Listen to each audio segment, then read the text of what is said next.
Hello, I'm Kobold, And I'm Bomat. and welcome to Inventors Fair.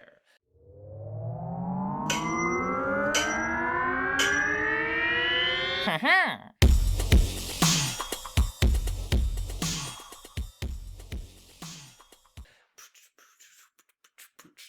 All right, Bomat, what have you been playing this week? Let's see. The thing that I've been playing actually the most this week has been online. It's the new Niv Mizzet from the Murders at Karlov Manor. So it's Niv Mizzet Guild Pack. Everything, he cares about having permanents that are exactly two colors for all of the guilds. And so I've built a deck that is almost entirely permanents that are two colors, or instants and sorceries that are two colors. Everything in the deck is exactly two colors, except for the three Niv Mizzets that I have in the deck, which are the 5-colored Niv Mizzets. So Niv Mizzet Reborn, which is the one that you look at the top 10 and you can take as many as you want that are exactly two colors for each pair. And then there's the Niv Mizzet, who I actually don't have the name right here, but Niv Mizzet Supreme from Aftermath. Supreme. Yeah. Yes, from Aftermath, who lets you cast instants and sorceries that are two colors from your graveyard, essentially. And so I've been playing a lot of that.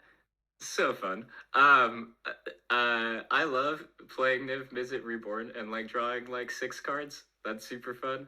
And also just I found that I kind of could build a 5-color kind of life gain sort of synergy based off of him, because whenever you do combat damage to a player, you gain life equal to the amount of pairs. You do damage equal to the amount of pairs, and you draw cards equal to the amount of pairs. I found that I could actually build a pretty strong life gain sub theme, because a lot of the colors and color pairings have good life gain synergies.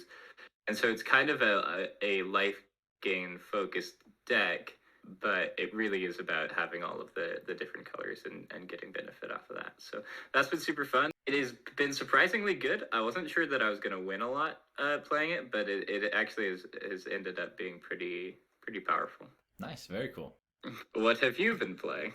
I've gotten to play in paper a few times in the last couple of weeks, which was fun. We didn't record last week. I was in New York for a bit, saw some shows. That was a good time. Visited my friend who works on Broadway. But last night, I got to go to my boss's house. I guess technically I'm not working at that theater at the moment, but my previous boss's house, and we drafted for his birthday last night.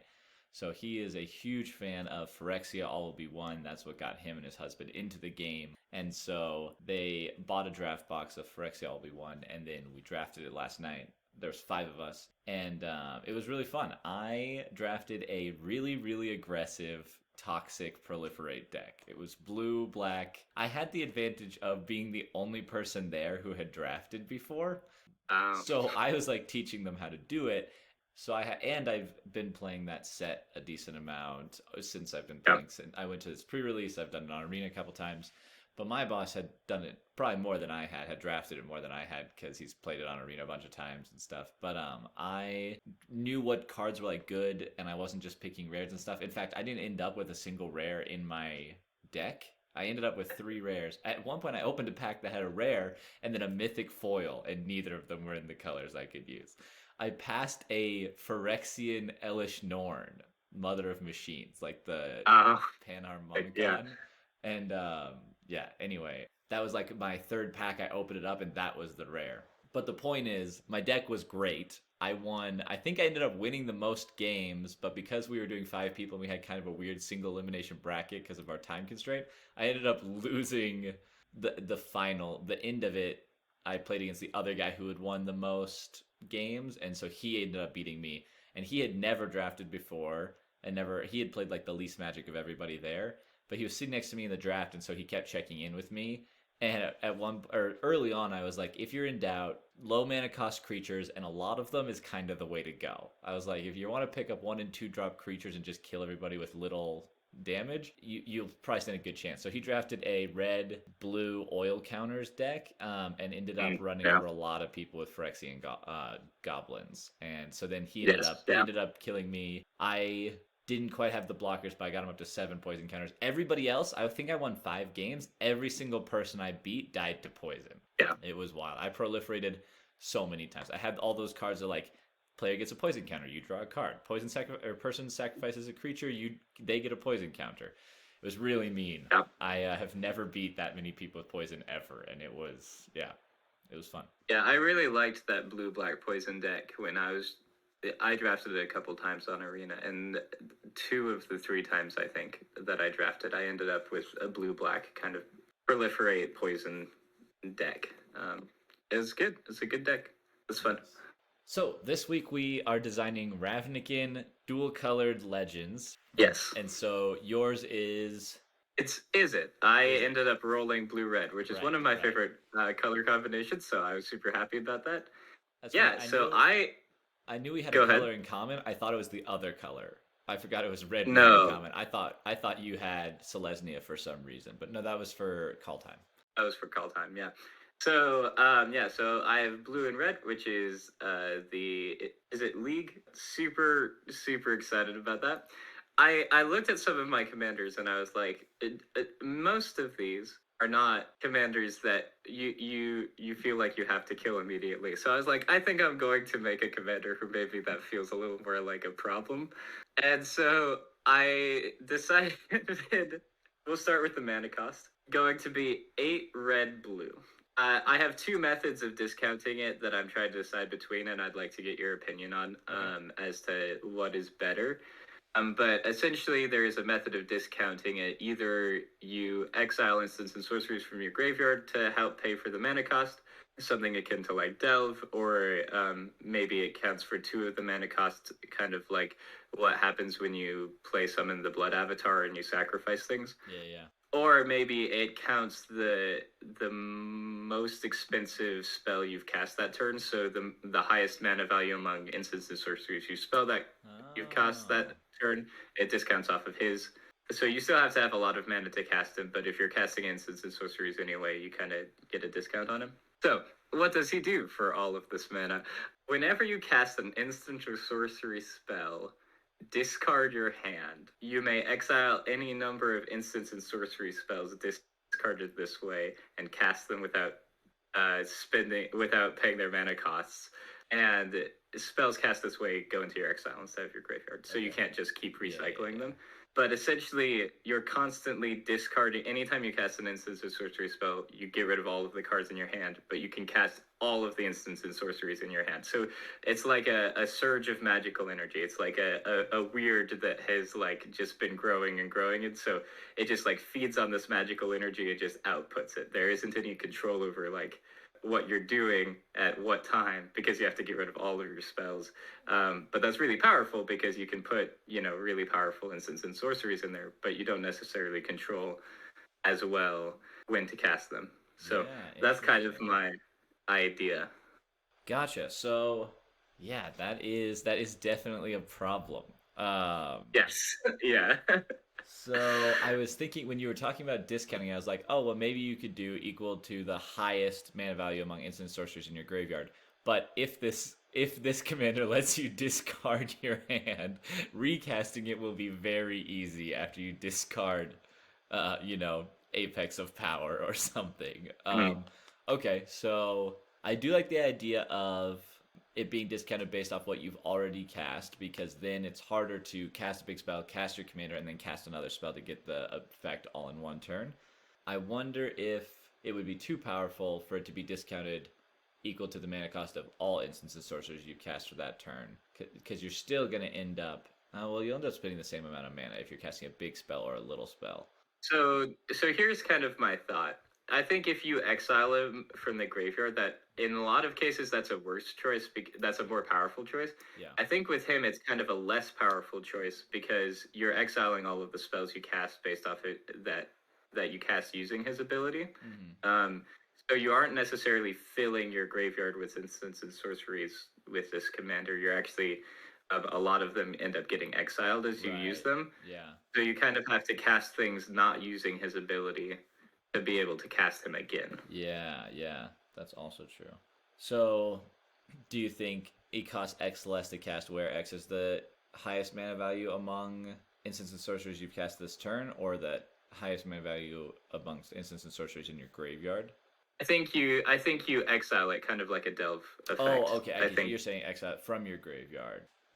So is it like straight up delve where you can exile one card for 1 mana, or is it like Summon the Blood Avatar where you exile instant sorcery, it discounts it by 2? Then you're exiling like up to 4 cards, and you're casting this for red and a blue, and then it's easier. As we've seen from Tolarian Terror in Standard, it's really easy to fill your graveyard with instants and sorceries. Yeah, so I think it'd have to be closer to like straight up I think, delve, yeah, where it's I just think you only yeah. get 1 for each that you're exiling. And it has to be an instant sorcery you exile. Yeah, totally. Then you're like feeding the magic. This big weird. Yeah. Nice. Okay, I think I like that for the cost for sure. So like you may exile any number of instant sorcery in your graveyard. Each one that you do discounts 1. I don't know if you can just put delve for instants and sorceries. I guess that's not how mechanics work. No, but we can pretend it is. Yeah. You could also make up a name like arcane gorging or something. Arcane like recycle. That. Arcane Arcane recycling. Yeah. Although I think maybe that's too close to cycling, and then people will get confused. But that's true. Arcane repurposing. Is it repurposing? Somebody didn't clear out the dumpsters at the back of the Is It League, and that's actually what happened. This is actually the result of that. Yeah, been sitting in there. All the flux conduits are feeding this guy. So then, whenever you cast an instant or sorcery, discard your hand. You may exile any number of instants and sorceries from your hand and cast them without paying their mana cost. Spells cast this way are exiled. Yeah, or you just create a copy of them when you exile them, and you can cast the copy. Exile them, and create a copy. That might be the cleaner formatting for that. Nice. And do you think, I guess because your hand size is also going to change. Oh, do you draw at all? Okay. I like this. I like this. This is very cool, actually. Yeah. So I like that it doesn't wheel you, because it makes a lot of sense if it's going to be that powerful. You're going to have to build your deck to include the card draw spells and stuff like that. But then, even if you cast something like Cosmic Epiphany, which draws you cards equal to the instants and sorceries in your graveyard, then the next time you cast an instant or sorcery, you discard your hand. So if you draw a bunch of cards, it doesn't necessarily, then you have access to those cards for free. But so then my question is, if you cast an instant or sorcery, and then you cast another one off of this ability, does it discard your hand again if you've drawn cards? Like, does it just keep going? So it's just the first time you cast an instant or sorcery. So whenever you cast your first instant or sorcery, on each of your turns or on each turn? So that's a question, because you can also get away with casting like super powerful sorceries on other people's turns if you do that, which is potentially a problem. But also it's just maybe comes with the territory because it's a powerful card. So if that's how you want to do it, I think that could work. But then the question is, what are its stats? It's got a lot. It costs a lot. But then if it's this powerful, is it like super hard to kill also, or is it like a little bit weaker in the power toughness zone? Maybe it does a little bit of what Zendikar Incarnate does, and so it's got like 4 toughness, so it dodges a lightning bolt, but not by much. And then its power is equal to the number of instants and sorceries you have in exile. Okay. So then it gets a power boost, but its defense is still manageable without it becoming overwhelming. Okay, cool. Do you have a name for it? It's actually just a bunch of consonants pushed together. And then it's a comma, and then it says, forgot to deal with their trash pile. And that's its title. No. It's the Grimer of the League. Experiment Uncorked is fun. Uncorked is a fun qualifier. I don't know what the I guess is a title. It could just be "Oh my" with 3 exclamation points and then comma. Experiment Uncorked. This is the little guy I've got for your. He's got little tornadoes for arms and googly eyes. Yeah. Cool. So that's my Is It commander. What did you end up designing? Yeah, so I got Boros, which I was excited about. I love Boros. Anything with red, really. I'm a big fan of red and black, are like my favorite colors to use in combos. So I wanted to base this. There's a card in my, I was going to say in my famous Brash Taunter deck, but it's not that famous. It's just one of the decks that people like on TikTok. It's a card called Boros Battle Shaper, and it's a Minotaur that at the beginning of combat, up to 1 target creature attacks this turn of Able, and 1 target creature blocks this turn of Able. and then you choose how it blocks or whatever. And then there's also Brutal Horde Chief from the Tarkir sets that has a Boros ability that says you pay 3 hybrid Boros. You choose how creatures block this combat. And I was like, I think it'd be fun to play with how things block and attack in combat in Boros, make that kind of Battle Shaper sort of into a legendary creature. So I was thinking about how to create like a legendary creature or a legendary Minotaur that did basically the same thing, but then it was just kind of the same design. And so I was like, well, maybe I'll try to do something else. And then I liked the idea when I was drafting last night, I drafted a vehicle that I didn't end up using, but I was like, well, the Parhelion 2 is a very famous legendary Boros vehicle. And I was like, maybe I could come up with something like that does what I wanted to do. So what I have right now is Sunhome Battle Station, and it is a legendary artifact vehicle with, right now I have it as crew 5 because then the Battle Shaper can crew it, or you can have other, different creatures or whatever. But it says at the beginning of combat, if Sunhome is a creature, you choose how creatures block this turn. So essentially you have to crew it before combat, then at the beginning of combat, it should probably be at the beginning of combat on your turn. And so then it's a creature, and then you choose how creatures block. You have to crew it ahead of time, and then, Sunhome can be your commander. And then I have it, right now I only have it as a 3/3 because it's like a battle station. It's like not the attack tower or a siege tower. It's like the coordination, right? Like it's where the Battle Shaper's sitting and like surveying the battlefield and influencing it. So right now I have it costing 3 blue, or not blue, 3 red, white. So it costs 5, and then it's crew 5, and then at the beginning of combat on your turn, if Sunhome is a creature, you choose how creatures block this turn. It's a little Okay. tower. Nice. So what do you think? Nice. And then this creature could be your commander. This artifact could be your commander. Sunhome can be your commander. Yeah, just like Shirokai. I think that for 3 red, white, you can probably either lower the crew cost or raise the power toughness. I think that for that mana cost, I think it's reasonable. Maybe not hugely, but a little more. Yeah. I think maybe I land more on the side of raising the power toughness. I think having the crew be higher makes sense because you are sacrificing some of your attack power for more control over how the damage gets done. So I do kind of like, you do have to sacrifice a little bit to be able to have that sort of control over what's going on. Yeah. I wonder if it could make like a 3/5, and then it's like it is still a good blocker, but it can attack, and if I'm profitably, I can like block a 3/3, or I can make a 3/3 block it, and then mine survives. But I can't like, kill a 4/4, which I could have with the 5 power. I mean, assuming I'm crewing it with a 5/5, but that's like, not often what's going to end up happening. It's going to be 5 goblins climbing into a battle station. Yes, absolutely. 5 goblins in a trench coat is the next commander I'm designing. No, I think I like that a lot. That feels very useful for the type of deck that really wants to be able to control it without being just blatantly just super overpowered. Mm-hmm. I think that especially in Boros, that's pretty fun. Yeah, I think like you could pay the 5 mana, it comes onto the battlefield, you can crew it right away, it can't attack, but then you get to control combat. I don't know if it would be worth, because it's a legendary creature and stuff, I don't know if it would be worth putting a keyword on it like Vigilance, where it can like attack and block. I mean, it's a vehicle, so like attacking and blocking costs a lot to crew something. Or First Strike or something, just because it is Boros and it's combat based, but it's not necessarily supposed to be an attacker. So I don't know if it really needs. Maybe you could have Battalion. So I do like the idea of a keyword. I also maybe like the idea of, since this is the battle station, it giving your creatures keywords. Yeah. If it's maybe without even crewing it. Well, I don't know about that, but it could give your creatures something like Vigilance or First Strike. First Strike's really powerful with the choosing who blocks. For sure, yeah. Vigilance might be nice though, because then if you attack, you can crew this to block later if you attack with the creatures.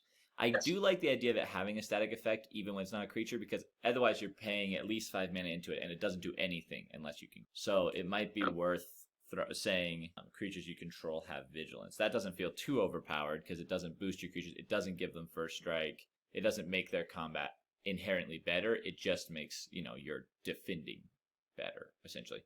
And, activated abilities and stuff. But I do like that. I think No, I think so too. I like that idea.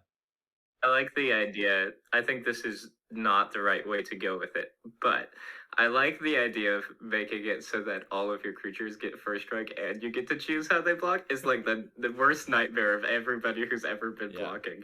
But It's then, like yeah, but then you can build that way, right? You can put Audric and first strike stuff into the deck, and then all your creatures have first strike, and you're wrecking everybody's combat step. I mean, you're on. yeah. Your So turn. Yeah. so I think that's fun. I think that there's some cool stuff to do with that. Yeah. Yeah, cool, nice. Yeah, I like that idea of using like Sun Home is like the home of the Legion, but then this is like the battle station version of it that like goes out and stuff, and yeah, that's cool. So we've got Oh My, Experiment Uncorked, and Sun Home Battle Station. Cool. I've gotten a taste for doing funny cards because after drawing and talking about Eustace from last week, I was like, this is fun. My effect on my card is not very funny; it's just powerful. But the idea of it just being like they left a box out too long and forgot to take care of what was inside of it. Yeah, and it's just sucking things in.